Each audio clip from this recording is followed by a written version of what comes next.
اور اسی لیے تو گزارش کر رہے ہیں کہ گورنمنٹ سے یا تو ادھر سے کوئی انڈر پاس بنایا جائے یا ادھر کو پھاٹک لگا کے کسی آدمی کی ڈیوٹی لگائی جائے جو شہریوں کے تحفظ کے لیے ہو. ٹھیک ٹھیک. تو برائے مہربانی یہ میں میڈیا کے تھرو خواجہ صادر رفیق صاحب سے گزارش کروں گا کہ اس بارے میں خاص طور پر غور کریں. کافی نقصان اٹھا چکی ہے عوام. اچھا تو مزید نقصان سے بچیں. اچھا سرگودا روڈ کی بعض دفعہ فلمیں وہاں سے جب ملتی ہیں تو وہاں تو ہیوی ٹریفک بھی چل رہی ہے, چھوٹا سا روڈ ہے, سائیکل والے بھی چل رہے ہیں, رکشا چنچی رکشا بھی آ گیا آج کل, وہ بھی چل رہا ہے.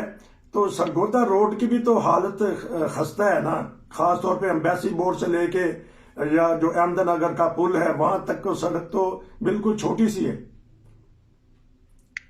جی ہاں جی, سنگل روڈ ہے اور ٹریفک ہیوی ہے ادھر. ٹھیک. تو آنا جانا جو ہے ہر شہری کے لیے بہت مشکل ہو گیا ہوا ہے. تو یہ بھی بتائیے گا کہ اسکول کی جو وین کے حادثے ہوتے ہیں تو اسکول کی انتظامیہ لکھتی نہیں ہے ان کو, متعلقہ عہدے داران جو ان سے ہوتے ہیں جو چلا رہے ہوتے ہیں ریلوے کا سسٹم کو؟ جی ایسی جو بھی ایسا حادثہ ہوتا ہے تو اس میں وہ میڈیا جو ہے نا وہ حرکت میں آ جاتا ہے, اخبار میں, ٹی وی میں, سب جگہ پہ خبر آتی ہے. تو یہ پھر گورنمنٹ کو چاہیے نا اس پہ عمل کریں. تو سننے میں تو یہ آیا تھا کہ وہاں تو ریلوے کا سسٹم صحیح نہیں ہے, کہ بھی کم ٹرینیں جاتی ہیں. سرگودا لائن جو جاتی ہے چنیوڑ سے سرگودا ربوا بیچ میں آتا ہے, تو یہ کون سی ٹرین تھی جو جا رہی تھی اس وقت آ رہی تھی؟ جی یہ ملت ایکسپریس تھی. یہ کب شروع ہوئی ہے, کہاں جاتی ہے, یہ بھی تھوڑا سا ناظرین کو بتا دیجیے گا, کیونکہ ہمیں تو پتہ نہیں اس وقت چناب چلتی تھی یا ایک لاہور جانے والا ڈبہ چلتا تھا یا 12 بجے کی ایک ٹرین چلتی تھی کسی زمانے میں. جی یہ جو ہے نا یہ سرگودا سے کراچی, کراچی سے سرگودا آتی ہے ملت ایکسپریس. اچھا ہر روز تو چناب ایکسپریس اب ختم ہو گئی ہے؟ جی چناب ایکسپریس جو ہے نا وہ بھی چلتی ہیں جی, لیکن سرگودا والی گاڑی بھی جو ہے نا وہ بند ہو گئی ہے. سرگودا ایکسپریس جو تھی اچھا لاہور جو جاتی تھی. اچھا تو کوئی کیونکہ جب ہم وہاں کی کوئی کلپ دیکھتے ہیں تو ہمیں ٹریفک پولیس کا کوئی انتظام نظر نہیں آتا, چاہے وہ بڑے بڑے روڈ ہوں, اقصا روڈ ہو جہاں بے شمار لوگ ریڑھی والے, سبزی فروش یا دوسرے دیگر رکشے والے آتے ہیں روزی روٹی کمانے کے لیے. کوئی وہاں میونسپل کمیٹی کا انتظام نہیں دیکھنے میں آتا. جو کلپ ہمیں وہاں سے ملتے ہیں تو اس بارے میں کوئی بتائیے گا, کیونکہ آپ تو جاتے رہتے ہیں, کیسا دیکھتے ہیں, خود بچو اور بچاؤ.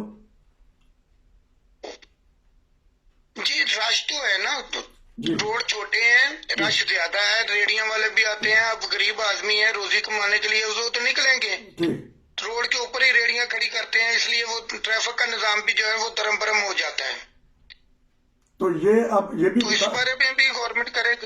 ہاں جی, کیونکہ آپ لبے سڑک رہتے ہیں سرگودا روڈ کے اوپر, تو جو سرگودا روڈ کو کراس کرنا وہ آسان ہی ہے کہ اس کے لیے بھی مشکل پیش آتی ہے اگر آپ نے ساتھ والے علاقے میں جانا پڑتا ہے؟ تو کوئی انڈر پاس کیا ہوا ہے آپ؟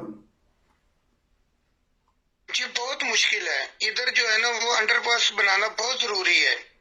آپ کہتے ہیں کہ جو سڑک جاتی ہے اس پہ بھی انڈر پاس ہونا چاہیے اور جو لائن جاتی ہے اس کے اوپر بھی انڈر پاس ہونا چاہیے. جی بالکل.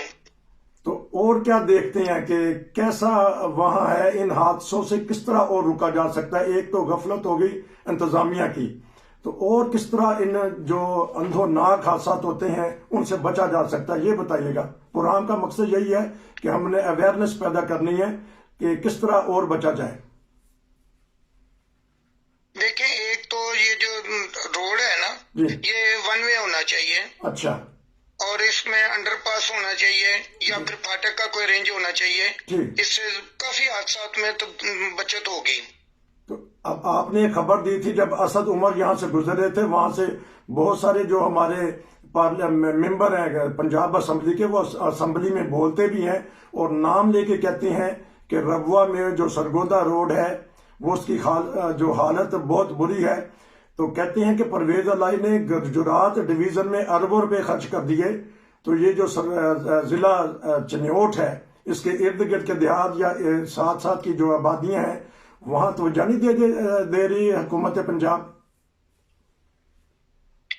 جی حکومت پنجاب کو چاہیے چاہیے کہ توجہ دے، لیکن فی الحال کچھ نظر نہیں آ رہا، ایسے توجہ نہیں نظر آ رہی۔ روڈ کی کافی حالت جو ہے نا، وہ فیصل آباد سے پنڈی بٹیاں کا روڈ جو ہے وہ بھی بہت ڈینجر ہو گیا ہوا ہے، اچھا، اور یہ سرگودا روڈ جو ہے یہ ہیوی ٹریفک کی وجہ سے بھی بہت ڈینجر ہے۔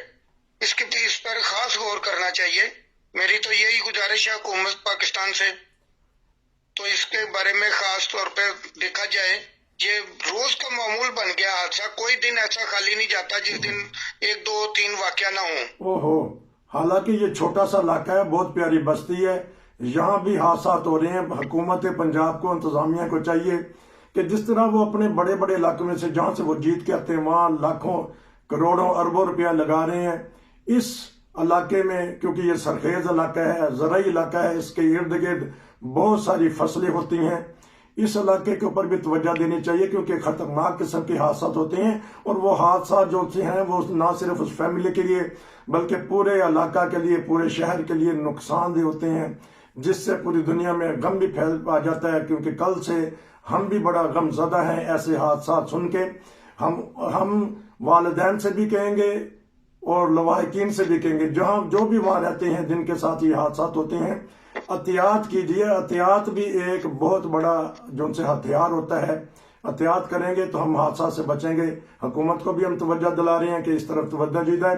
بھائی آپ کا بہت شکریہ، انشاءاللہ آپ سے بات چیت ہوتی رہے گی، کیونکہ آپ وہاں کے رہنے والے شہری ہیں، آپ نے بتایا ہے، تو میڈیا میں بھی یہ چیز آئی ہے، تو امید ہے کہ ہماری یہ تھوڑی سی چھوٹی سی آواز کسی نہ کسی کے کانوں میں پڑے گی، اگلے بڑے حادثے سے بچنے کے لیے حکومت کچھ سوچے گی۔